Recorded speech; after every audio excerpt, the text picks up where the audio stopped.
Hello नमस्कार जय हिंद बच्चा लोग, क्या हालचाल। उम्मीद है आप सब बहुत बढ़िया कर रहे होंगे। लास्ट क्लास में हम लोगों ने पढ़ा था क्या, मैग्नेटिक फील्ड इंटेंसिटी या फिर स्ट्रेंथ ऑफ मैग्नेटिक फील्ड, या फिर यूँ कहे मैग्नेटिक इंडक्शन, या उसके और बहुत सारे नाम, मैग्नेटिक फ्लक्स डेंसिटी जैसे कई नाम हम लोगों ने इंट्रोड्यूस किया था। बट बोला भी ये था कि इसके बारे में जब भी हम कभी बात करेंगे तो स्ट्रेंथ ऑफ मैग्नेटिक फील्ड और ये मैग्नेटिक फील्ड इंटेंसिटी, इन सबसे ज़्यादा हम यूज़ करेंगे वर्ड मैग्नेटिक फील्ड को। तो बार बार मैं जब भी बोलूँगा तो मैं भी बोलूँगा यही, और बुक्स में भी आपको most of the time magnetic field ही लिखा हुआ मिलेगा।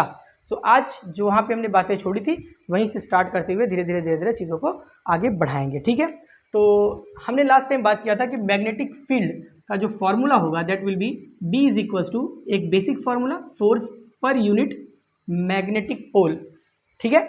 Magnetic pole strength, force experienced by magnetic pole strength, जो भी मोनोपोल स्ट्रेंथ होगा उसके द्वारा किसी मैग्नेटिक फील्ड में कितना फोर्स एक्सपीरियंस किया जा रहा है, ये एक फार्मूला यूज़ किया था हमने।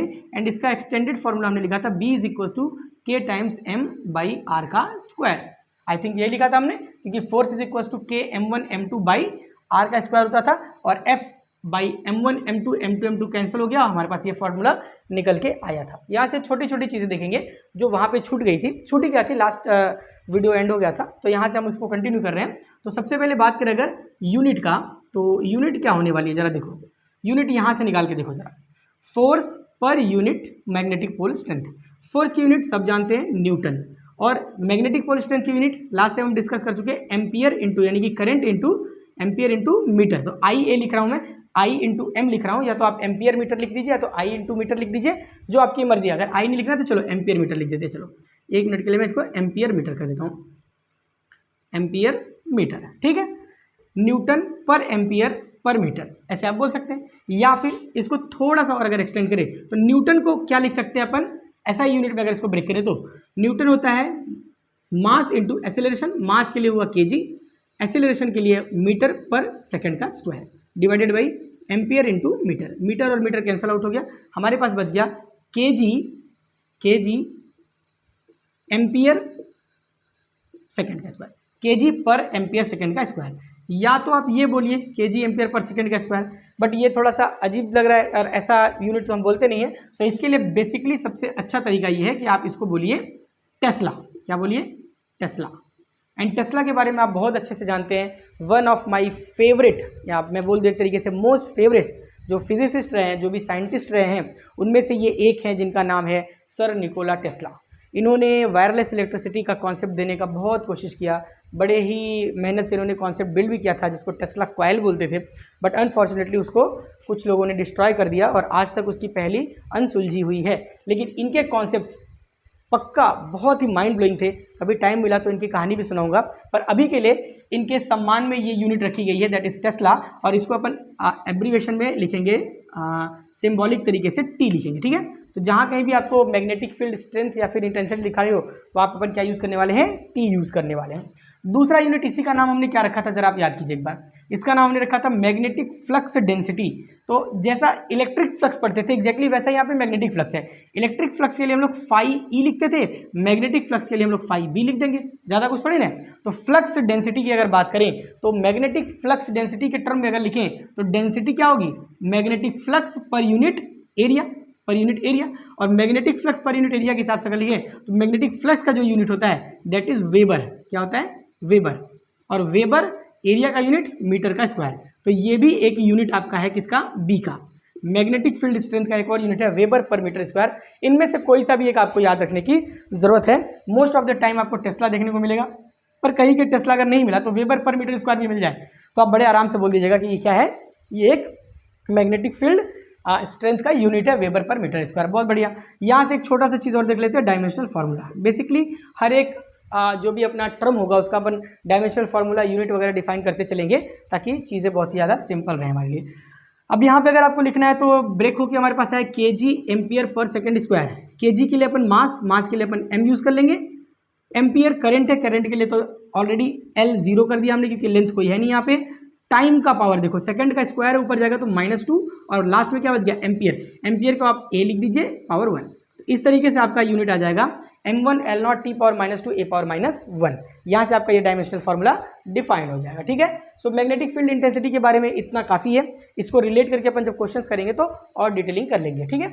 अब बात करते हैं एक छोटे से टॉपिक जिसका नाम है मैग्नेटिक फील्ड लाइंस, ठीक है। जैसे इलेक्ट्रिक फील्ड लाइंस होती थी एग्जैक्टली वैसे ही मैग्नेटिक फील्ड लाइन है। मैं बार बार यही बोलता हूँ ना आपको, इस पूरे चैप्टर में, इस चैप्टर के पार्ट 1 में, ऐसा बोलूँ मैं कि पूरे चैप्टर में नहीं बोल सकता, पर पूरे चैप्टर का पार्ट 1 जो है, ये जो पार्ट 1 अभी कर रहे हैं, ये 2 यूनिट्स का कंबाइंड है, मैग्नेटिज्म एंड मैटर, और दूसरा मूविंग चार्जेस एंड मैग्नेटिज्म। तो सबसे पहले मैग्नेटिज्म हम पढ़ रहे हैं, देन इसके बाद मूविंग चार्जेस पढ़ेंगे, एंड देन लास्ट में मैटर्स पढ़ेंगे, ठीक है।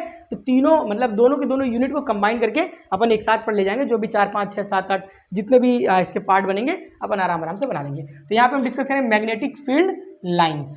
बहुत बढ़िया। अगर आपको इलेक्ट्रिक फील्ड लाइंस की प्रॉपर्टीज या फिर इलेक्ट्रिक फील्ड लाइंस के बारे में कुछ भी पता है तो जरा कमेंट बॉक्स में लिखिए कि क्या होता है इलेक्ट्रिक फील्ड लाइन, ठीक है। उसी के तरीके से अपन कट कॉपी करेंगे यहाँ पे मैग्नेटिक फील्ड लाइंस। क्या होती है मैग्नेटिक फील्ड लाइंस? बहुत ही आसान। देखो इलेक्ट्रिक फील्ड लाइन क्या बोलते थे अपन कि अगर कोई चार्ज यहाँ पे रखा हुआ है, इससे निकलने वाली फील्ड लाइंस कैसी होंगी? बाहर की तरफ। कब? जब ये पॉजिटिव चार्ज है। इससे निकलने वाली लाइंस कैसी होंगी? बाहर की तरफ। अब ये लाइंस है क्या? एक्चुअली ये एक्चुअल लाइंस नहीं है, these are imaginary lines, these are imaginary curves बोल सकते हो एक तरीके से। तो किसी भी पॉजिटिव चार्ज या निगेटिव चार्ज के पास से कुछ इमेजिनरी कर्व लाइंस अपन खींचते हैं या कर्व्स खींचते हैं, जो उसके अगल बगल के एरिया में, अगल बगल के स्पेस में उसके इफेक्ट को दिखाती हैं। उसका इफेक्ट का डायरेक्शन क्या होगा, मैग्नीट्यूड क्या होगा, ये सारी चीज़ें वो बताती हैं, और उसी को हम बोलते थे इलेक्ट्रिक फील्ड लाइंस, ठीक है। हमने उसके बारे में लिखा था कि electric field lines are those imaginary lines which क्या बताती हैं? Which indicates the direction and the magnitude and the properties of the electric field. Electric field की डायरेक्शन, प्रॉपर्टी और मैग्नीट्यूड बताती थी। यहाँ पे अपन किसके बारे में बात कर रहे हैं? यहाँ पे अपन बात कर रहे हैं मैग्नेट्स के बारे में। सो बेसिकली यहाँ पे जो चार्ज वहाँ पे था वो यहाँ पे क्या हो जाएगा? मैग्नेटिक पोल्स हो जाएंगे। सो हम लिख सकते हैं क्या है मैग्नेटिक फील्ड लाइंस क्या है? दीज आर, देखो मैं यहाँ पे बोर्ड पे नहीं लिख रहा हूँ, मैं बोल रहा हूँ, आप इसको आराम से लिख लीजिए।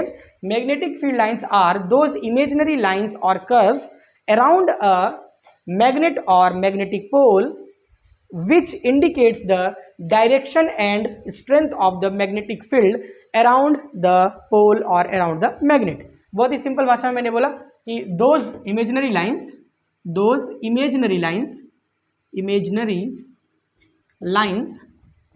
वो imaginary lines which indicates क्या इंडिकेट करती हैं? Direction and strength of magnetic field around, किसके अराउंड?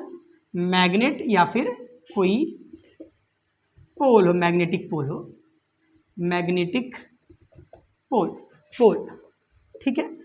तो ये कोई फिजिकल क्वांटिटी नहीं है जिसका अपन यूनिट लिखने वाले हैं या जिसका डायमेंशनल फार्मूला लिखने वाले हैं। This is just a practical thing, जो कि आपको इमेजिनरी बोल दिया जैसे वैसे समझ लो, आपकी एग्जिस्ट करता तो है नहीं है, बट अपन इसको एक तरीके से डेमोन्स्ट्रेट करने के लिए इसका यूज़ कर ले जाते हैं, ठीक है। तो यहाँ पे बहुत ही ज़्यादा थ्योरेटिकल होता चला जा रहा है हमारा, ये बिल्कुल सही बात है, बट जिन चीज़ों की ज़रूरत है कॉन्सेप्ट को बिल्ड करने के लिए, छोटे छोटे क्वेश्चंस में सिर्फ फॉर्मूले रट के बैठ जाते बच्चे, फिर क्वेश्चंस बनते नहीं हैं। उस केस में ऐसे छोटे मोटे कॉन्सेप्ट बड़े काम आते हैं कि डायरेक्शन किधर होगी, पर्टिकुलर इलेक्ट्रिक फील्ड है या पर्टिकुलर मैग्नेटिक फील्ड है, इस पॉइंट पे डायरेक्शन किधर होगी। ये छोटी छोटी चीज़ें जो है ना बहुत सारे क्वेश्चंस को बहुत ज़्यादा कॉम्प्लेक्स बना देती है अगर आपको पता ना हो। इसलिए मैं पता नहीं बहुत डीप में पढ़ना पसंद भी करता हूँ और वैसे ही उसको बताना भी पसंद करता हूँ। मैं चाहूँ तो शॉर्टकट्स ले सकते हैं अपन, but I don't like that, है ना। मुझे वो चीज़ें पसंद आती नहीं है। जब वन शॉट वीडियोज़ वगैरह बनाना शुरू करेंगे या जब इन चीज़ों को शॉर्टकट में फास्ट लेन में बढ़ाना शुरू करेंगे तो ये सारी चीज़ें अपन वर्डिंग्स में इग्नोर करते हुए चले जाएंगे, आगे बढ़ जाएंगे, ठीक है। पर यहाँ पे आपको डिटेल में पढ़ा रहे इसलिए ये चीज़ें आपको नोट करनी पड़ेंगी। आप इसको पॉज कर लीजिए, अगर नहीं भी पसंद है तो आप 2x कर लीजिए, थोड़ा स्पीड बढ़ा लीजिए, या फिर आप पॉज मतलब स्किप करके आगे निकल जाइए। सो यहाँ पे अगर बात करें कि एक पॉजिटिव मैग्नेटिक पोल है, पॉजिटिव मैग्नेटिक पोल कौन सा होता है? नॉर्थ पोल, ठीक है। तो नॉर्थ पोल से अगर मैं मान लूँ कि एक नॉर्थ पोल है तो यहाँ से जो मैग्नेटिक फील्ड लाइन होंगी वो कुछ इस तरीके से होंगी, बाहर की तरफ जाती हुई, ठीक है। कुछ इस तरफ से बाहर की तरफ जाती हुई फील्ड लाइंस दिखेंगी। सो मैग्नेटिक फील्ड लाइन कहाँ से निकलेंगी? नॉर्थ पोल से निकलेंगी और जाके खत्म कहाँ पे होंगी? जरा देखिए, अगर ये नेगेटिव एम है यानी कि पोल स्ट्रेंथ इसका नेगेटिव है, मतलब ये कौन सा पोल है? साउथ पोल है। तो साउथ पोल अगर हुआ तो यहाँ पे आती हुई दिखेंगी। अभी मैं इंडिविजुअल बना रहा हूँ, ठीक है। इसके बाद अपन एक मैग्नेट का भी डायरेक्टली बना लेंगे, कोई दिक्कत की बात नहीं है, ठीक। तो पहली चीज़ क्या हो गई कि मैग्नेटिक फील्ड लाइंस कहाँ से निकलती हैं, started from always north pole या फिर positive magnetic monopole, positive magnetic monopole से निकलती हैं एंड ऑलवेज टर्मिनेट्स एट, कहाँ पे टर्मिनेट होती हैं, साउथ पोल पे या फिर नेगेटिव मोनोपोल पे टर्मिनेट होती हैं। बिल्कुल सिंपल सी बात है। सेकेंडरी थिंग क्या है जरा देखिए जल्दी से, अगर ये एक मैग्नेट हो तो क्या होगा, देखो मैग्नेटिक फील्ड लाइंस जो है ना वो बाहर बाहर अगर देखें मैग्नेट के बाहर बाहर जो ट्रेवल करती हैं वो कहाँ से कहाँ ट्रेवल करती हैं, नॉर्थ से निकलती हैं और साउथ पे जाके एग्जिट कर जाती हैं। मैं एक बार मैग्नेट बना लेता हूँ छोटा सा ताकि मैं आपको समझा सकूँ ज़्यादा बेटर तरीके से। लेट से ये नॉर्थ है और ये साउथ है, ठीक है। सो कहाँ से निकलेंगी, नॉर्थ पोल से तो निकलेंगी और ऐसे कर्व्ड होते हुए बाहर बार बार बार जाके साउथ पे मिल जाएंगी, नॉर्थ से निकलेंगी और घूम घूम के जाके साउथ पे मिल जाएंगी। इस तरीके से नॉर्थ से निकलती जाएंगी, साउथ पे मिलती जाएंगी, नॉर्थ से निकलती जाएंगी, साउथ पे मिलती जाएंगी, नॉर्थ से निकलेंगी, साउथ पे मिलेंगी। और मैं यहाँ पे ऐसे थोड़े थोड़े निकाल देता हूँ। ये वाला फिगर आपने कभी ना कभी जरूर देखा होगा जब आपने प्रैक्टिकल्स किए होंगे, तो वहाँ पे मैग्नेटिक फील्ड लाइन ड्रॉ करने के लिए आता है विद हेल्प ऑफ कंपास और कैंपस बोला, with help of compass and bar magnet और कंपास के बेसिस पे वो निकालने के लिए बोलता है और कहीं कहीं नल पॉइंट निकालने के लिए भी आपको एक्सपेरिमेंट करने को मिलता है। तो मैं डायरेक्शन से अगर दिखाऊं तो ये मैग्नेटिक फील्ड लाइन निकल कहाँ से रही है, नॉर्थ से निकल रही है बाहर की तरफ, दोनों तरफ, ऐसा नहीं कि ऊपर निकल रही है नीचे नहीं, दोनों तरफ निकल रही है। डायरेक्शन किधर है, नॉर्थ से साउथ की तरफ, बार बार नॉर्थ से साउथ की तरफ अंदर आ रही है, अंदर आ रही है, अंदर आ रही है, अंदर आ रही है, अंदर आ रही है और अंदर आ रही है, इधर भी अंदर, इधर भी अंदर आ रही है। लेकिन अंदर भी कहाँ से, साउथ से लेके नॉर्थ की तरफ, अंदर में जो है मैग्नेटिक फील्ड लाइन ये साउथ से नॉर्थ की तरफ जाती है, यही इसकी खासियत है, ठीक है, यही इसकी खासियत है। और इसी वजह से हम बोल सकते हैं कि magnetic field lines forms a close loop. ये बहुत ही बढ़िया टॉपिक है, बहुत ही बढ़िया पॉइंट है, ये चीज़ आप लिख सकते हैं। क्यों, क्योंकि सिर्फ इसी एक पॉइंट में इलेक्ट्रिक फील्ड लाइंस और मैग्नेटिक फील्ड लाइंस में अंतर आता है। कहाँ पे, जहाँ पे हम बात करते हैं क्लोज लूप की। Electric field lines never makes a close loop, electric field line कभी भी क्लोज लूप नहीं बनाते। क्यों, क्योंकि वहाँ पे मोनोपोल्स एग्जिस्ट करते हैं, एक पॉजिटिव चार्ज भी एग्जिस्ट करता है, एक नेगेटिव चार्ज भी एग्जिस्ट करता है, तो उससे आप बढ़िया आराम से फील्ड निकल रही है बाहर पे, क्लोज होने की जरूरत नहीं है। बट यहाँ पे कभी भी सिंगल पोल तो एग्जिस्ट ही नहीं करता, तो नॉर्थ से निकलेगा साउथ पे एग्जिट करेगा और साउथ से आके नॉर्थ पे, इस तरीके से कंप्लीट क्लोज लूप बनाता है। तो ये आप कहीं पे नोट कर लीजिए, magnetic field lines makes close loops, close loops बनाती है मैग्नेटिक फील्ड लाइन, ठीक है, पहला चीज, बहुत बढ़िया। और दो तीन पॉइंट्स अपन छोटा छोटा लिख लेते हैं। जहां पे इस मैग्नेटिक फील्ड लाइन की डेंसिटी ज्यादा होगी, जहां पे इस मैग्नेटिक फील्ड लाइन की डेंसिटी ज्यादा होगी, एग्जैक्टली वहां पे मैग्नेटिक फील्ड स्ट्रेंथ भी ज्यादा होगा। पहले भी हमने पढ़ा था इलेक्ट्रिक फील्ड लाइन में कि इलेक्ट्रिक फील्ड लाइन की डेंसिटी जहां पे ज्यादा होगी, डेंसिटी मतलब जहां पे लाइन पास होंगी, वहां पे क्या होगा, मैग्नेटिक फील्ड का स्ट्रेंथ बहुत ज़्यादा होगा। और जहाँ पे ये मैग्नेटिक फील्ड लाइन बहुत दूर दूर होंगी, वहाँ पे मैग्नेटिक फील्ड स्ट्रेंथ बहुत ही ज़्यादा कम होगा, ठीक है। तो उस हिसाब से देखिए आप ये पोल्स के कॉर्नर पे देखिए कितनी सारी मैग्नेटिक फील्ड लाइन निकल रही है एकदम पास से, और कितनी एग्जिस्ट, तो यहाँ पे काफ़ी ज़्यादा पोल स्ट्रेंथ होता है। इसीलिए हम इसका पूरा का पूरा जो इफेक्ट है यहीं से कैलकुलेट करते हैं, एक तरीके से आप ये भी देख सकते हैं, ठीक है। अच्छा, दूसरी चीज़ क्या है भाई, दूसरी चीज़ ये है कि अगर इस मैग्नेटिक फील्ड लाइन के किसी पर्टिकुलर पॉइंट पे अपन एक टेंजेंट ड्रॉ कर दें ऐसे, तो टेंजेंट का जो डायरेक्शन होगा उस पर्टिकुलर लाइन पे, उस पर्टिकुलर पॉइंट पे मैग्नेटिक फील्ड का डायरेक्शन भी वही होगा। जैसे मैंने यहाँ पे एक पॉइंट सिलेक्ट कर लिया, तो यहाँ पे मैग्नेटिक फील्ड का डायरेक्शन इस पूरे नेट की वजह से किधर होगा, ऐसे टेंजेंट ड्रॉ कर दिया, इधर आ रहा है, इसका मतलब मैग्नेटिक फील्ड का भी डायरेक्शन किधर होगा, इधर की तरफ। इसका मतलब मैग्नेटिक फील्ड लाइन के किसी पर्टिकुलर पॉइंट पे अगर हम क्या करते हैं, एक टेंजेंट ड्रॉ करते हैं, तो उस टेंजेंट के डायरेक्शन में ही मैग्नेटिक फील्ड का भी डायरेक्शन होगा। ये तीन चीज़ें थी जो बहुत इंपॉर्टेंट थी, आपको जानना बहुत ज़रूरी था कि नॉर्थ पोल यानी कि पॉजिटिव एम से मैग्नेटिक फील्ड लाइन बाहर की तरफ, नेगेटिव एम से मैग्नेटिक फील्ड लाइन अंदर की तरफ आती रहेंगी, बाहर नॉर्थ से साउथ और अंदर साउथ से नॉर्थ की तरफ ये मूव करेंगी, ऑलवेज क्लोज लूप बनाएंगी। जितना ज़्यादा डेंसर होंगी उतना ज़्यादा मैग्नेटिक फील्ड की इंटेंसिटी, मैं यहाँ लिख भी दूँ अगर इसे स्टार बना के, कि जितना ज़्यादा डेंसिटी होगी, डेंसर डायरेक्टली प्रोपोर्शनल किसके होगा, अगर डेंसिटी ज़्यादा होगी तो स्ट्रेंथ भी ज़्यादा होगा, डेंसिटी ज़्यादा तो स्ट्रेंथ भी ज़्यादा होगा, ठीक है। इस तरीके से आप ये चीज़ को लिख सकते हैं, जितना क्लोज होंगे उतना ज़्यादा स्ट्रेंथ होगा, जितना ज़्यादा दूर होंगे उतना ज़्यादा स्ट्रेंथ कम हो जाएगा, ठीक है। तो ये चीज़ें मैग्नेटिक फील्ड लाइन के बारे में बहुत ज़रूरी थी, हमने लिख ली। अब आ जाते हैं मैग्नेटिक फील्ड में एक मोनोपोल अगर रखा जाए तो उसके ऊपर फोर्स कैसा लगता है, एक डाईपोल रखा जाए तो उसके ऊपर फोर्स कैसा लगता है। इन छोटे छोटे चीज़ों के बारे में अपन डिस्कस करेंगे। कहने को चीज़ें छोटी हैं बट इन्हीं से आगे जाके कॉन्सेप्ट बड़े बड़े बिल्ड होते हैं। सो यहाँ पे अगला टॉपिक हम रखेंगे magnetic force on a monopole in magnetic field line. ठीक है, तो मैं यहाँ पे लिख देता हूँ force on a magnetic monopole in a magnetic field. ठीक है, यहाँ पे अपना अगला हेडिंग लगाएंगे फोर्स ऑन अ मोनोपोल। अब जहाँ जहाँ मैं मोनोपोल बोल रहा हूँ आप समझ जाना कि मोनोपोल एग्जिस्ट नहीं करता, उसका दूसरा पोल कहीं दाएं बाएं ऊपर नीचे कहीं ना कहीं तो होगा, बट हम बात किसके रिस्पेक्ट में कर रहे हैं, सिर्फ एक पोल के रिस्पेक्ट में। ठीक है तो क्या बोला, force on a monopole in an uniform magnetic field. Uniform magnetic field में एक मोनोपोल पे कैसे फोर्स लगेगा। लेट अस कंसीडर कि एक यूनिफॉर्म मैग्नेटिक फील्ड कुछ इस तरीके से है। अब ये मैग्नेटिक फील्ड किसी भी वजह से हो सकती है, किसी मैग्नेट की वजह से हो सकती है जिसका नॉर्थ पोल इधर रखा हो, क्योंकि नॉर्थ पोल से साउथ पोल की तरफ निकलती है मैग्नेटिक फील्ड लाइंस। कोई मूविंग चार्ज हो सकता है जो इस तरीके की फील्ड क्रिएट कर रहा हो जिसका डायरेक्शन कुछ इस तरीके से हो। करेक्ट है, तो ये मैग्नेटिक फील्ड है जिसका फील्ड स्ट्रेंथ है बी और डायरेक्शन है ये। इस मैग्नेटिक फील्ड में अपन क्या काम करते हैं, एक कोई भी मोनोपोल रख लेते हैं, कंसीडर कर लेते हैं। चलो मैं एक मोनोपोल रख लेता हूँ, यहाँ पे मान लेता हूँ कोई प्लस एम है। अगर ये पॉजिटिव एम होगा तो याद करिए इलेक्ट्रिक फील्ड में अगर एक पॉजिटिव चार्ज रखी जाती थी तो उसके ऊपर फोर्स किधर की तरफ लगता था भाई, अगर मैग्नेटिक फील्ड लाइन उधर की तरफ है इसका मतलब नॉर्थ पोल कोई ना कोई यहाँ पे होगा, कोई ना कोई नॉर्थ पोल इधर होगा।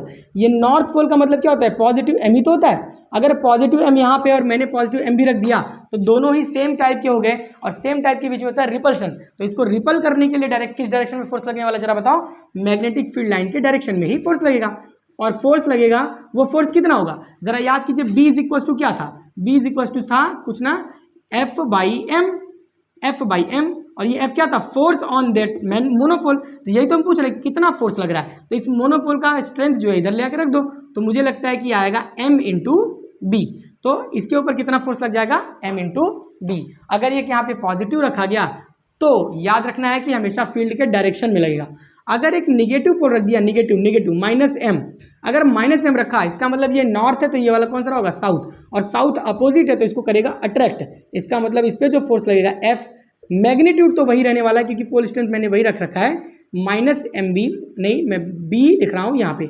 अब देखो इस केस में क्या करना है, यहाँ पे अगर आपने वेक्टर फॉर्म में लिखा है, अगर डायरेक्शन दिखा दिया तो कोई टेंशन ही नहीं कि हमने फोर्स दिखाया और डायरेक्शन इधर की तरफ, डायरेक्शन इधर की तरफ। बट अगर फोर्स लिखना है, डायरेक्शन नहीं दिखाया हमने, तो हम फोर्स कैसे लिखेंगे, हमेशा vector F is equal to M और वेक्टर बी, और ये जो एम होगा हमेशा इसको कैसे लिखना है, साइन के साथ, ऑलवेज विथ साइन। क्यों साइन, अगर प्लस एम लिखा तो हम सीधा समझ गए कि along the direction of B, और अगर मैंने माइनस एम लिख दिया इसका मतलब opposite to the direction of B. कितना सिंपल है, सही है कि नहीं, बहुत ही ज़्यादा आसान है। तो इस तरीके से अगर प्लस रखा तो उधर की तरफ, माइनस रखा तो इधर की तरफ। मैं इसको वर्ड्स में भी लिख देता हूँ, क्या होगा, पॉजिटिव पोल रखा यानी कि नॉर्थ रखा तो क्या होगा, force will be along the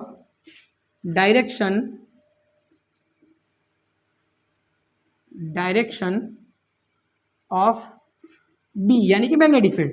और अगर मैंने नेगेटिव एम रखा यानी कि साउथ टाइप का पोल रखा तो क्या होगा, force will be opposite to direction of B. अगर मैंने प्लस रखा तो along the direction of B, और अगर माइनस रखा तो opposite to the direction of B. बहुत सही है, इतना ही है बस मोनोपोल के लिए, तो इतना ही है। अब बात करते हैं, एक यहाँ पे डाईपोल रख दिया जाए या फिर एक बार मैग्नेट रख दिया जाए, मैग्नेटिक डाईपोल रख दें या फिर एक बार मैग्नेट रख दें, दोनों का मतलब तो एक ही है। तो यहाँ पे मोनोपोल की जगह पे मैं लगा देता हूँ डाईपोल या फिर बार मैग्नेट, और उस केस में भी अपन देखते हैं कि क्या होता है। मोनोपोल की जगह पे अपन डाईपोल या फिर बार मैग्नेट, ठीक है, बार एम लिख दिया, बार मैग्नेट मैं मुंह से बोल रहा हूँ, आप अपने कॉपी में बार मैग्नेट लिखेगा, विल बी बेटर। ठीक है, चलो बहुत अच्छा है, देखते हैं। मैं इस बार थोड़ी सी फील्ड लाइन को बड़ी बड़ी बनाऊंगा ताकि आपको चीज़ें ज़्यादा अच्छे से समझ में आए। ठीक है, आ जाओ देखते हैं। लेट से मैंने ये एक फील्ड लाइन बना दी है, यहाँ पे कोई बार मैग्नेट कुछ इस तरीके से है, मैं इसको ऐसी सिंपली दिखा रहा हूँ, चार्जेस के टाइप का, मैं बड़ा सा बना नहीं रहा हूँ। आप समझ लो कि हाँ ये इसका लेट से इसके ऊपर ये कौन सा है, पॉजिटिव है, और ये आपके पास नेगेटिव एम वाला पोल है, ठीक।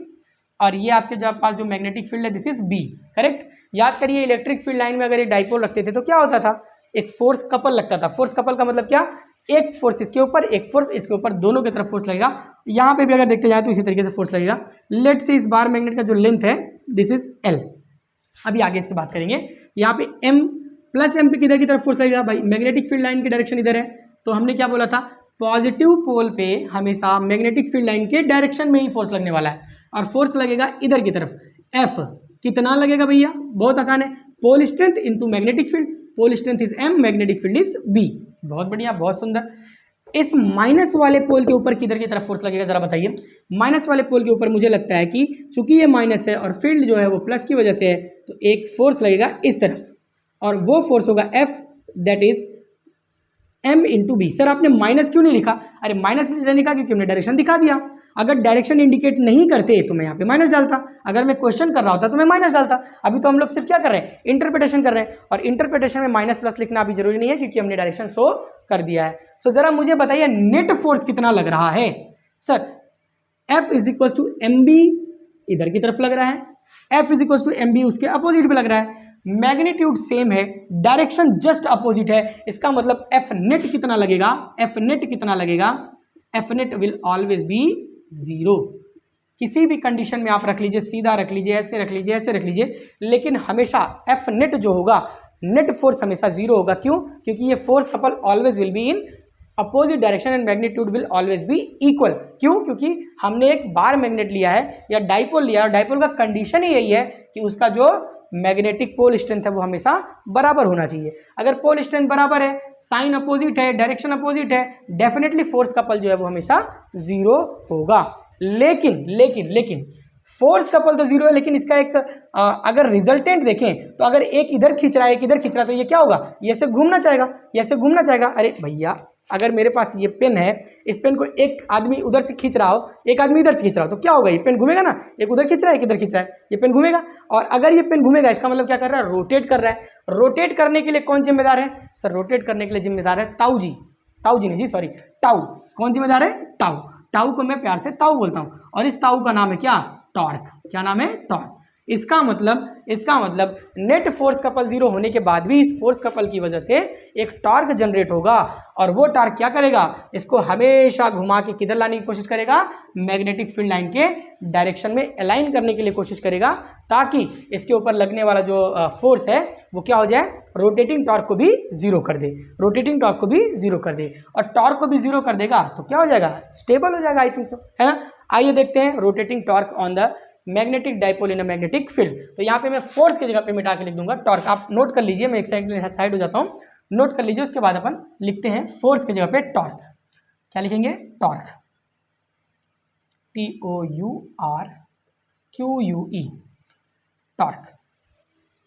TOU नहीं है, TORQUE।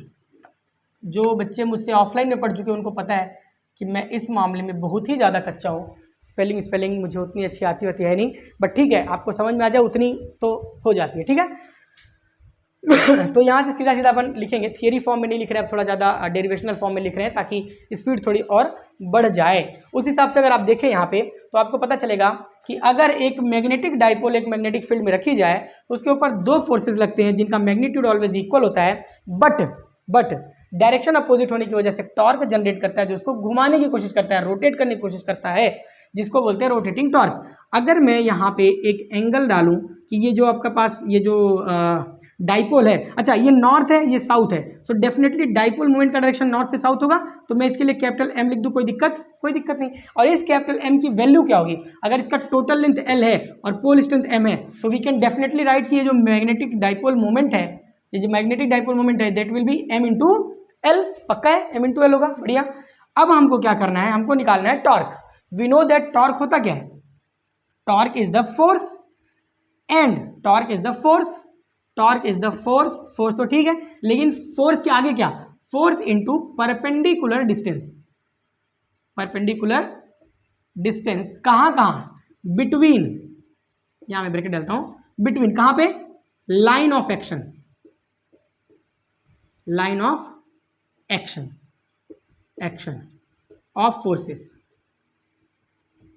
देखो टॉर्क जनरेट करने के लिए ऑलवेज एक पेयर में फोर्स लगना पड़ता है, पेयर में। तो अगर पेयर में फोर्स लग रहा है इसका मतलब किसी दो पॉइंट पे फोर्स लग रहा है, कोई दो फोर्सेस है और उन दोनों फोर्सेस का जो लाइन ऑफ एक्शन है, लाइन ऑफ एक्शन मतलब फोर्स का डायरेक्शन, उस फोर्स के डायरेक्शन के बीच का जो परपेंडिकुलर डिस्टेंस है, दैट डिस्टेंस को हमको यहाँ पे लिखना पड़ता है। और इसलिए हम लिखते हैं tau is equal to F into R, इस तरीके से हम लिखते हैं। तो आर निकालने के लिए क्या करना पड़ेगा, ये तो हमारा सिंपल लेंथ है, बट इस वाले फोर्स का लाइन ऑफ एक्शन क्या है, ये है इधर की तरफ, और इस वाले फोर्स का लाइन ऑफ एक्शन क्या है अगर हम देखें तो इधर की तरफ, यानी इस लाइन और इस लाइन के बीच का परपेंडिकुलर डिस्टेंस। तो this perpendicular distance will be nothing but, क्या हो जाएगा परपेंडिकुलर डिस्टेंस, ये एंगल को हमने थीटा मान रखा था, तो ये वाला एंगल भी थीटा हो जाएगा, करेक्ट है थीटा। तो ये परपेंडिकुलर डिस्टेंस क्या हो जाएगा जरा बताइए, परपेंडिकुलर डिस्टेंस क्या होगा, दिस यहाँ पे देखो अगर ये थीटा है, ये एल है, तो ये एल का कॉस थीटा, करेक्ट है, और एल का साइन थीटा इधर, अगर ये एल का साइन थीटा है तो इसके पैरेलल ये भी है, सो डेफिनेटली ये भी क्या होगा एल का साइन थीटा। पक्का है कि नहीं? अच्छा ऐसे नहीं समझ में आया तो ऐसे देख लो, ये थीटा है, थीटा के सामने एंगल के सामने परपेंडिकुलर और ये है हाइपोटेनस, तो मैं अगर साइन थीटा लिखूं तो क्या आएगा, sine theta will be perpendicular, मैं इसका नाम अभी के लिए पी बोल देता हूं, परपेंडिकुलर अपॉन हाइपोटेनस, पक्की बात है, हाइपोटेनस विल बी एल, तो परपेंडिकुलर क्या आएगा, एल को इधर भेज दो, तो perpendicular will be L sine theta, चाहे ऐसे निकालो चाहे वैसे निकालो, मिला जुला के आने वाला क्या है, एल साइन थीटा ही आने वाला है। सो बेसिकली हम यहाँ पे बिल्कुल लिख सकते हैं आसानी से, क्या लिख सकते हैं, tau is equal to F, force कितना है, चाहे ये फोर्स लिखो चाहे ये फोर्स, दोनों का मैग्नीट्यूड तो सेम है, फोर्स है एम इंटू बी, करेक्ट है। और आगे क्या आने वाला है जरा, लेंथ क्या है, एल साइन का थीटा, हो बढ़िया। टाउ इज इक्वल टू, अगर मैं ध्यान से बोलूं कि ये आप एम एल देख लो, this M L will be magnetic dipole moment, तो यहाँ पे बन जाएगा एम बी साइन थीटा। बहुत ही इंपॉर्टेंट फॉर्मूला है इस पर्टिकुलर यूनिट के, इस पर्टिकुलर पार्ट से आप इसको ट्रिपल स्टार लगा के भी लिख सकते हैं बहुत आराम से, कोई टेंशन की बात नहीं है, बहुत ही ज़रूरी है। यहाँ पे tau is equal to M B sine theta आया है, अगर आपको ज़रा सा भी याद हो तो इलेक्ट्रिक फील्ड के में जो आया था एम के जगह पे होता था पी, मैग्नेटिक डाइपोल मोमेंट की जगह पे इलेक्ट्रिक डाइपोल मोमेंट होता था पी, और मैग्नेटिक फील्ड की जगह पे इलेक्ट्रिक फील्ड होता था ई, तो वहाँ पे पी ई साइन थीटा था। अगर मैं इलेक्ट्रिक फील्ड वाली की बात करूँ, यहाँ पे मैं इसको बी लिख देता हूँ, यहाँ पे मैं इसको ई लिख देता हूँ, कंपेयर करो तो वहाँ पे था पी ई साइन थीटा, कोई अंतर नहीं है ज़्यादा। मैं बार बार बोलता हूँ कट कॉपी पेस्ट, अगर आपने इलेक्ट्रिक फील्ड पढ़ रखी है अच्छे तरीके से तो आपको मैग्नेटिक फील्ड समझने में बिल्कुल भी देरी नहीं आएगी। नोट कर लीजिए, मैं ज़रा सा पानी पी लेता हूँ, ठीक है, जरा सा पानी पी लेता हूँ, नोट कर लीजिए। यहाँ से अगर tau is equal to M B sine theta है, एंगल थीटा के लिए अपने पास 2-3 केसेस आएंगे, अभी जस्ट उसको बात करते हैं, 1 मिनट में पानी पी लेता हूँ।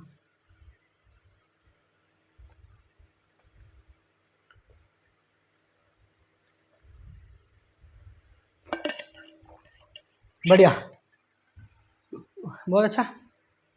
अब देखिए यहाँ पे आपने देखा tau is equal to M B sine theta, okay, tau is equal to M B sine theta. थोड़ा सा जगह ले लेते अपन, इसको ऐसे रहने देते, थोड़ा सा इसको भी मिटा देता हूँ।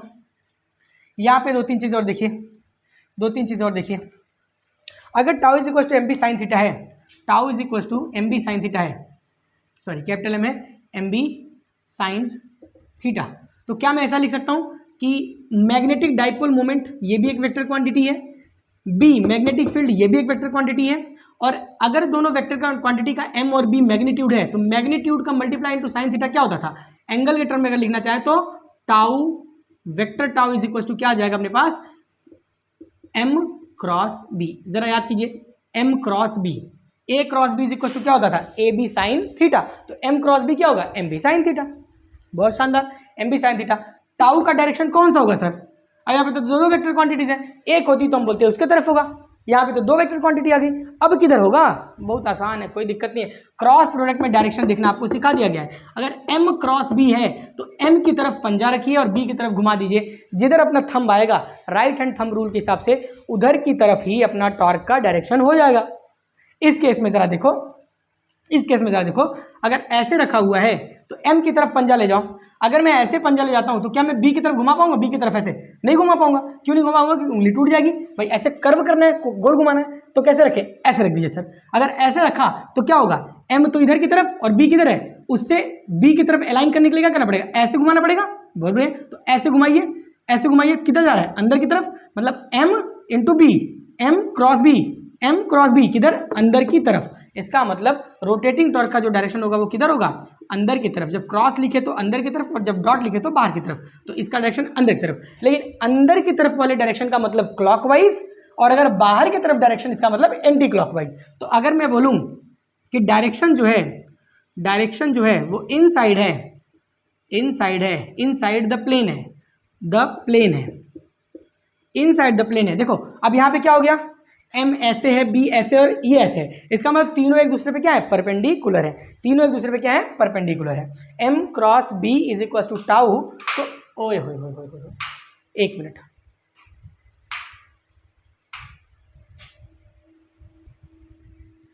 ओके। सो कहाँ तक बात हुई थी? डायरेक्शन अगर इनसाइड द प्लेन बोल दूं, इसका क्या मतलब हो गया? इनसाइड द प्लेन बोलने का मतलब क्या हो गया? कि जो टॉर्क है वो किधर रोटेट करेगा? क्लॉकवाइज रोटेट करेगा। कैसा रोटेट करेगा? क्लॉकवाइज रोटेट करेगा। बहुत बढ़िया। और अगर मैं बोलूं कि ये जो डायरेक्शन है, that direction is outwards, perpendicularly outwards, ठीक है ना? अगर मैं बोलूं कि जो डायरेक्शन है टाउ का वो है आउटवर्ड्स द प्लेन। अगर प्लेन के आउटवर्ड्स है उस केस में एंटी क्लॉकवाइज रोटेट करेगा, एंटी क्लॉकवाइज, ठीक है, याद रख लेना। अगर अंदर की तरफ है टॉर्क ऐसे, तो इसका मतलब क्लॉकवाइज, और अगर टॉर्क कुछ ऐसे होता बाहर की तरफ, इसका मतलब एंटी क्लॉकवाइज उस चीज़ को घुमाएगा। अब देख के भी पता चलता है ऐसे मतलब क्या, इधर घुमा रहा है क्लॉकवाइज, और अगर ऐसे मतलब क्या, एंटी क्लॉकवाइज घुमा रहा है। कितना आसान काम है, बहुत ही ज़्यादा आसान काम है, ठीक है। चलो बहुत बढ़िया। टाउ के लिए 2-3 केस है, ज़रा देखो। टाउ के लिए 2-3 केस है, ज़रा देखो क्या क्या केस है भैया, कितना कितना फोर्स लग रहा है, कितना कितना काम हो रहा है, क्या क्या हो रहा है, ज़रा देखो। यहाँ पे मैं कंडीशंस डाल दे रहा हूँ, केस डाल दे रहा हूँ। सबसे पहले केस वन क्या? मैग्नेटिक डाइपोल मोमेंट और इलेक्ट्रिक फील्ड के बीच का जो एंगल थीटा है, अगर ये theta, if the theta is 0 degree, अगर थीटा 0 डिग्री, इसका मतलब क्या है? मैग्नेटिक डाइपोल मोमेंट का जो डायरेक्शन है वो किसकी तरफ है? मैग्नेटिक फील्ड की तरफ ही है। इस केस में मैं इसको मिटा देता हूँ ज़रा एक बार के लिए, उधर की तरफ ही बना देता हूँ, कोई दिक्कत की बात नहीं है, कोई दिक्कत की बात नहीं, बहुत आसानी से हो जाएगा, ठीक है। ये रहा मेरा फील्ड, मैंने यहाँ पे डाइपोल बना दिया कुछ ऐसे।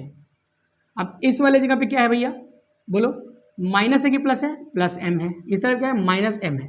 ज़रा ध्यान से देखो, इस तरफ फोर्स किधर लग रहा होगा? डेफिनेटली फोर्स इधर की तरफ लग रहा होगा। इस पे फोर्स किधर लग रहा होगा? इधर की तरफ। इसका मतलब क्या है? इसका मतलब ये है कि इस वाले को कोई दोनों तरफ से, इधर फोर्स लग रहा है, इधर की तरफ खींच रहा है, और इधर फोर्स इधर की तरफ, दोनों खींच के इसको इसका इनलार्जमेंट करना चाह रहे हैं, बट इनलार्जमेंट होगा नहीं। लेकिन नेट फोर्स क्या होगा? जितना फोर्स इधर उतना फोर्स इधर, नेट फोर्स हो जाएगा 0। अच्छा, क्या कोई नेट टॉर्क है?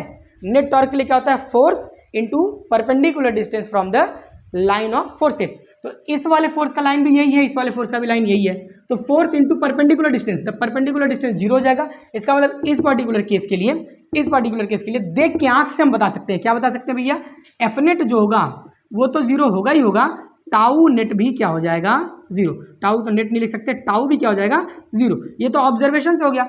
फॉर्मूले से अगर देखना चाहें तो tau is equal to M B sine theta, theta equal to 0 है, तो tau is equal to M B sine 0 degree.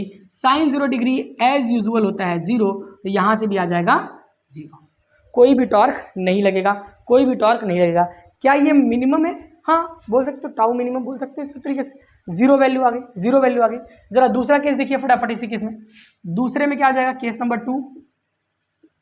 Number 2, अगर थीटा हो गया 90 डिग्री, 90 डिग्री का मतलब क्या हो गया? परपेंडिकुलर।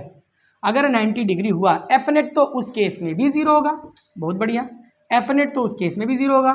यहाँ पे मैंने प्लस एम ले लिया, यहाँ पे हमने माइनस एम ले लिया, ये गया इधर की तरफ, ये लगा इधर की तरफ। देखो अभी भी एफ और एफ तो हमेशा क्या है? डायरेक्शनली अपोजिट ही है, मैग्नीट्यूड में सेम ही है। इसका मतलब इस वाले केस में भी एफ नेट होगा 0। बट टॉर्क, हाँ सर टॉर्क तो लगेगा, एक उधर धक्का दे रहा है, एक इधर खींच रहा है, टॉर्क तो लगेगा। कितना लगेगा? जरा देखो कितना लगेगा torque. Theta is equal to 90 degree डाल के देखो जरा, तो tau will be M B sine 90, and sine 90 is कितना? Sine 90 is 1। तो टाउ इज इक्वल टू हो जाएगा एम बी। और किसी भी साइन थीटा का जो वैल्यू है 1 से ज़्यादा तो हो नहीं सकता, 1 से ज़्यादा तो हो ही नहीं सकता। अगर 1 से ज़्यादा नहीं सकता तो मैं क्या बोल दूँ इसको, मैक्स बोल दूँ क्या? बहुत बढ़िया, tau maximum. So maximum torque कब लग रहा है? जब परपेंडिकुलर है। जब परपेंडिकुलर है ये एम और आपके पास ये बन गया 90 डिग्री एंगल, परपेंडिकुलर है। तीसरा केस देखिए जरा, नोट करते जाइएगा, फटाफट में मिटा रहा हूँ तो ऐसा नहीं कि जल्दी जल्दी नोट ही ना करें, इसको नोट करते जाइएगा। केस नंबर 3 जरा देखो, केस नंबर 3 क्या आ जाएगा? अगर आपका जो एंगल है 180 डिग्री है, 180 डिग्री का मतलब क्या हो गया? 180 डिग्री का मतलब क्या हो गया? 180 डिग्री का मतलब ये कि एम का डायरेक्शन बी का डायरेक्शन के अपोजिट। अगर बी का डायरेक्शन इधर की तरफ है तो एम का डायरेक्शन इधर की तरफ हो तो 180 डिग्री बन जाएगा। एम का डायरेक्शन इधर कब होगा? जब निगेटिव पोल इस साइड हो यहाँ पे कहीं और पॉजिटिव पोल इस साइड हो यहाँ पे कहीं। बहुत बढ़िया, बहुत बढ़िया। जरा ऐसे केस में फोर्सेस का ध्यान दो। अब देखो एम और बी तो अपोजिट अपोजिट हो गए क्योंकि एम का डायरेक्शन इधर, बी का डायरेक्शन उधर, एम का डायरेक्शन ये रहा और बी का डायरेक्शन उधर, तो दोनों एंटी पैरेलल हो गए। अब दोनों एंटी पैरेलल हो गए, उस केस में जरा देखिए एक बार इस वाले पोल के ऊपर किधर फोर्स लग रहा होगा? पॉजिटिव है तो अंदर की तरफ एफ, नेगेटिव है तो इधर की तरफ एफ। अगेन दोनों पे अपोजिट डायरेक्शन में फोर्स लग रहा है और इस बार फोर्स एक्सटेंशन वाला नहीं है, इस बार फोर्स तो कंप्रेशन वाला है, ऐसे दबाने वाला, दबा के पिचका दे। पर पिचकेगा नहीं भाई, ये पिचकेगा नहीं क्योंकि मैग्नेट है, ये पिचकेगा नहीं, है ना। तो इस केस में यहाँ से देख के पता चल रहा है कि क्या हो रहा है, अपने पास जो नेट टॉर्क आ रहा है अगेन ये 0 आ रहा है, बट यहाँ से कैलकुलेट करके देख लेते हैं एक बार फटाफट। तो जब अगेन देखेंगे तो मिनिमम टॉर्क कितना आया था 0 और मैक्सिमम टॉर्क कितना आया था एम बी। क्यों? क्योंकि साइन थीटा की वैल्यू जो है वो मिनिमम होती है वो 0 होती है और मैक्सिमम 1 होती है।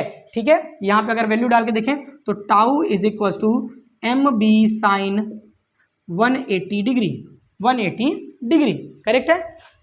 तो हमने पढ़ रखा है क्या बोलते हैं ट्रिग्नोमेट्री में हमने पढ़ रखा है कि जो ये हमारे पास कर्व है first second third fourth quadrant, किसी भी पर्टिकुलर एंगल में यहाँ पे 0 बोलता हूँ, यहाँ पे 90, यहाँ पे 180 और यहाँ पे 270 बोलता हूँ, अगेन घूम के आएगा तो यहाँ पे 360 भी हो जाता है। तो 0 किसी भी पर्टिकुलर एंगल से, किसी भी पर्टिकुलर एंगल से अगर 180 डिग्री रोटेट किया जाए तो उसकी वैल्यू वही रह जाती है, बस साइन माइनस हो जाता है। तो साइन 0 तो 0 था, अगर 180 रोटेट किया तो क्या हुआ? 0 होगा मैग्नीट्यूड, लेकिन जो उसका साइन है वो माइनस हो जाएगा। अब 0 बोले या -0 दोनों मिला के तो 0 ही होगा ना। अरे ये क्या लंबा चौड़ा बता रहे सर, हमको पता है 180 डिग्री इक्वल टू 0 होता है, तो साइन 180 डिग्री भी क्या हो जाएगा 0 और टाउ आपके पास अगेन क्या आ जाएगा 0। ये भी आ गया आपके पास मिनिमम केस, ये भी आ गया आपके पास मिनिमम केस, करेक्ट है। बहुत बढ़िया, चलो ये तीनों केस जैसे ही समझ गए आप, ये तीनों केस जैसे ही समझ गए आप। अब अपन देख लेते हैं कि भैया टॉर्क लगेगा अगर तो कोई भी चीज़ घूम के आना चाहेगा इस लाइन में, घूम के आना चाहेगा इस लाइन में। अगर घूम के इस लाइन में आना चाहेगा तो क्या होगा, उसको रोकने के लिए कोई वर्क करना पड़ेगा। तो दो चीज़ें हैं, या तो उसको किसी पोजीशन में रखने के लिए कितना वर्क करना पड़े या कितना टॉर्क लगाना पड़े, किसी पर्टिकुलर डाइपोल को किसी पर्टिकुलर कंडीशन में रखने के लिए कितना टॉर्क लगा के रखना पड़े वो निकालना हो, या किसी को किसी पर्टिकुलर पोजीशन से घुमाना हो, रोटेट करना हो, तो इन दोनों केसेस के लिए वर्क डन कितना करना पड़ेगा वो कैलकुलेट करते हैं। अब आगे हम लोग क्वेश्चन की तरफ धीरे धीरे बढ़ रहे हैं। देखो ठीक है, ये पार्ट 1 का जो है लगभग 40-50% के आसपास हम लोग यहाँ पे कवर कर लिए हैं। अब यहाँ पे अपन लिखते हैं work done in rotating a dipole in uniform magnetic field. बढ़िया, मैं लिखता हूँ work done in rotating a dipole, कैसा dipole? Magnetic, in uniform magnetic field. Work done in rotating a dipole in uniform magnetic field. चलो बहुत बढ़िया, work done निकाल के देखते हैं जरा। तो वर्क डन निकालते हैं, थोड़ा मैं इसको मिटा के ना इधर वाले स्पेस को भी थोड़ा सा यूज़ करना चाहता हूँ, तो मैं इसको थोड़ा यहाँ मिटा देता हूँ और मैं इसको इधर से बनाना शुरू करता हूँ। बढ़िया, इस तरीके से हमारे पास ये आ गया मैग्नेटिक फील्ड। क्या आ गया? Magnetic field. लेट से किसी पर्टिकुलर एंगल पे हमारा एक डाइपोल रखा हुआ है, इधर अपने पास -m, इधर अपने पास +m, तो मैग्नेटिक डाइपोल मोमेंट m का डायरेक्शन ये हो रखा, एंगल हो गया थीटा, एंगल हो गया थीटा, करेक्ट है। बहुत बढ़िया, एक फोर्स लगा इसके इधर, एक फोर्स लगा इधर तरफ, फोर्स कपल की वजह से जनरेट हुआ टाउ, क्या जनरेट हुआ इधर भी F लग गया, एक टॉर्क जनरेट हुआ जो इसको रोटेट करना चाहेगा इधर की तरफ, रोटेट करना चाहेगा इधर की तरफ। बढ़िया, अगर मैं बोलूं कि मुझे वर्क डन निकालना है तो भैया वर्क डन करने के लिए क्या होता है, जनरली वर्क क्या होता है, एक नॉर्मल कंडीशन में वर्क क्या होता है, फोर्स इनटू डिस्प्लेसमेंट। तो लीनियर अगर आपके पास कोई ऑब्जेक्ट मूव कर रहा है लीनियरली तो हम लिखते थे work done is equal to force into displacement का कॉस थीटा। बड़ा आसान था, फोर्स इंटू डिस्प्लेसमेंट का कॉस थीटा, यही तो लिखते थे। बहुत बढ़िया। इस वाले केस में अगर कॉस का थीटा ना लिखें, अगर एंगल ना लिखें, सिर्फ नंबर्स में लिखना चाहें तो फोर्स इंटू क्या लिखते थे, डिस्प्लेसमेंट। अगर छोटा सा वर्क डन निकालना था तो छोटा सा डिस्प्लेसमेंट लेते थे। इसी तरीके से यहाँ पे तो लीनियर वर्क हो नहीं रहा, यहाँ पे तो रोटेशनल है, और रोटेशनल में क्या हो जाता है, जो काम फोर्स लीनियर में करता है वही काम टॉर्क करता है किसमें, छोटा सा वर्क डन अगर चाहिए, छोटा सा अगर डिस्टेंस घुमाने के लिए, छोटा सा एंगल बिल्कुल घुमाने के लिए, मैं यहाँ से ऐसे dot dot dot dot dot dot dot कर दिया, ये बिल्कुल छोटा सा एंगल अगर घुमाने के लिए, ये बिल्कुल छोटा सा कितना डी थीटा, ये बिल्कुल छोटा सा एंगल घुमाने के लिए अगर टॉर्क टाउ लग रहा है तो D W will be tau into D का थीटा। समझ पा रहे नहीं समझ पा रहे? वहां पे जो काम फोर्स कर रहा था वही काम टाउ कर रहा है, जो वहां पे लीनियर डिस्प्लेसमेंट था वो यहाँ पे एंगुलर डिस्प्लेसमेंट है, और इसके अलावा कुछ भी नहीं है। वर्क डन वही है, वर्क डन वही है। अगर छोटा सा वर्क डन करने के लिए T tau into D theta लग रहा है तो थीटा 1 से उठा के थीटा 2 तक घुमाने में जो टोटल वर्क डन होगा, the total work done will be from theta 1, किसी एक एंगल से किसी दूसरे एंगल थीटा 2 तक घुमाने के लिए जो करना होगा, that will B integration of tau D theta. बेहद आसान, बेहद आसान, कोई भी इसमें जरा सा भी दिमाग लगाने की जरूरत है नहीं, बहुत ज़्यादा आसान है, बहुत ही ज़्यादा आसान है। ठीक है, यहाँ पे टोटल वर्क डन डब्ल्यू हो जाएगा, इधर क्या हो जाएगा भाई जरा बताओ, टाउ इज इक्वल टू, हम थोड़ी देर पहले देख चुके M B sine theta, put कर दो वैल्यू, इंटीग्रेशन फ्रॉम थीटा 1 से theta 2 M B sine theta, theta into d theta. बहुत बढ़िया, जो थीटा है यही वेरिएबल है, तो वेरिएबल के साथ वाला फंक्शन बनेगा, बाकी कांस्टेंट कर दो लात मार के बाहर, ये सारे आ गए एम बी बेशर्मों की तरफ बाहर, और यहाँ पे बना अपने पास थीटा 1 और थीटा 2, इधर क्या आ गया भैया, साइन का थीटा डी का थीटा। कोई मुझे बता सकता है क्या साइन थीटा का इंटीग्रेशन क्या होता है? साइन थीटा का डिफरेंशिएशन होता है कॉस थीटा, और जो वैल्यू डिफरेंशिएशन में आती है उसमें अगर माइनस लगा दिया जाए तो आ जाएगा इंटीग्रेशन का। तो डेफिनेटली ये साइन थीटा इंटीग्रेट होने के बाद बनेगा कॉस थीटा, बट ये इंटीग्रेशन है तो कॉस थीटा हो जाएगा माइनस, तो यहाँ पे आ जाएगा एम बी और ब्रैकेट में माइनस ऑफ कॉस का थीटा। यहाँ पे अपने पास लिमिट रह गई थीटा 1 से थीटा 2, जैसे ही लिमिट को पुट करते हैं अपने पास आता है एम बी, दिख रहा ना भाई, हाँ दिख रहा, बहुत बढ़िया, M B minus of cos upper limit theta 2 minus minus minus bracket में डाल दिया मैंने माइनस कॉस का थीटा 1 लोअर लिमिट। एक लाइन और अगर लिखे तो एम बी यहाँ पे आ गया minus cos theta 2 minus minus plus cos theta 1। बहुत बढ़िया, अगर प्लस वाले को आगे ले आए माइनस वाले को पीछे ले जाएं तो एक शानदार सा बेहतरीन सा प्यारा सा फॉर्मूला बन गया, एम बी ब्रैकेट में cos theta 1 minus cos theta 2। ये फॉर्मूला आपको याद रखना ही रखना है, बट मैं इसके साथ साथ वर्क एनर्जी थ्योरम लगा के बहुत जगह पे ऐसे ही क्वेश्चंस चुटकियों में सॉल्व किया जाएगा, इसलिए ये भी याद रख लो, इसके अलावा भी जो है उसको भी याद रख लेना, कोई टेंशन नहीं है ना। बहुत बढ़िया, चलो चलो चलो चलो चलो इसको अगर अपन ये वर्क डन जो होता है ना, ये वर्क डन ये कैसे है, ये किसी चीज़ को घुमाने में किया गया वर्क डन है।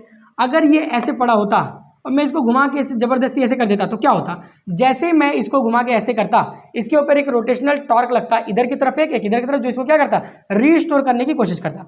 और जहाँ पे भी रीस्टोरिंग टॉर्क आता है तो आपको याद होना चाहिए वहाँ पे पोटेंशियल एनर्जी जनरेट होती है। जहाँ पे भी रीस्टोरिंग टर्म आता है वहाँ पे पोटेंशियल एनर्जी का जन्म अपने आप हो जाता है।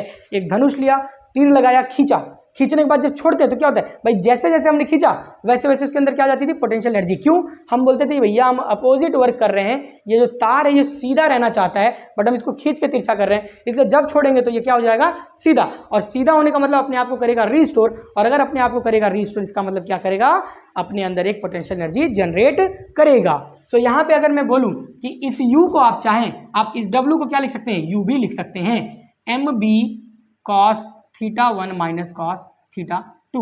लेकिन एक स्पेशल केस में अपन यू डालेंगे, एक स्पेशल केस में अपन यू डालेंगे, जहां पे टाउ मैक्स होगा वहां पे यू ही होगा, जहां पे टाउ मैक्सिमम होगा वहां पे अपन पास ये आपके पास आ जाएगी पोटेंशियल एनर्जी मैक्सिमम। ठीक है, तो पोटेंशियल एनर्जी मैक्सिमम जहां पे आ जाएगी वहां पे ये अपन काम कर ले जाएंगे भाई। 0 डिग्री पे और किस पे, 0 डिग्री पे और 180 डिग्री पे तो आता था क्या आता था भाई, 0 आता था टॉर्क।